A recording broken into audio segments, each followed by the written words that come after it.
আজকে আমরা করলাম আমাদের কলেজে ফ্রেশার্স পার্টি। তার জন্য সকাল সকাল তাড়াতাড়ি করে সেলুনে চলে এসেছিলাম চুল কাটার জন্য। আর চুল কেটে চলে যাই বাড়িতে, তাড়াতাড়ি করে স্নান করে নিই আর বেরিয়ে যাই কলেজে যাওয়ার জন্য। কলেজে চলে আসি আর চলে আসি নিজেদের বসার রুমে। আজকে আমার প্রমোশন হয়েছে ফার্স্ট বেঞ্চ থেকে লাস্ট বেঞ্চ। তারপর ফার্স্ট হাফ শেষ হওয়ার পর আমরা চলে আসি আমাদের আরএসির ওয়ার্কশপে। আমাদের রুমটা সিনিয়ররা খুব সুন্দর করে সাজিয়েছে, তাই আমরা একটু বসে বসে গানের মজা নিচ্ছিলাম। এই দুজনের মধ্যে একটু পায়খানা পেয়ে গেছিল, তাই এদের মুখগুলো কালো হয়েছিল। তারপর আমাদের সিনিয়ররা আমাদের গোলাপ দেয়।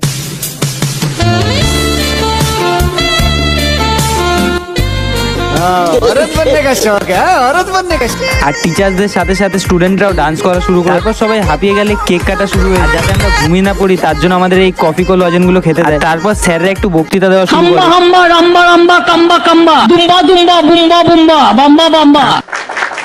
আমি আর আমার বন্ধু কিছুই বুঝতে পারছিলাম না। আমার বন্ধুর অন্য ট্রেড থাকা সত্ত্বেও আমাদের রুমে এসে বসেছিল। তারপর কোল্ড ড্রিঙ্কস খেয়ে আমাদের মধ্যে আবার এনার্জি চলে আসে আর আমরা আবার ডান্স শুরু করি। আজকের দিনটা খুব সুন্দরভাবে কেটে যায়। আর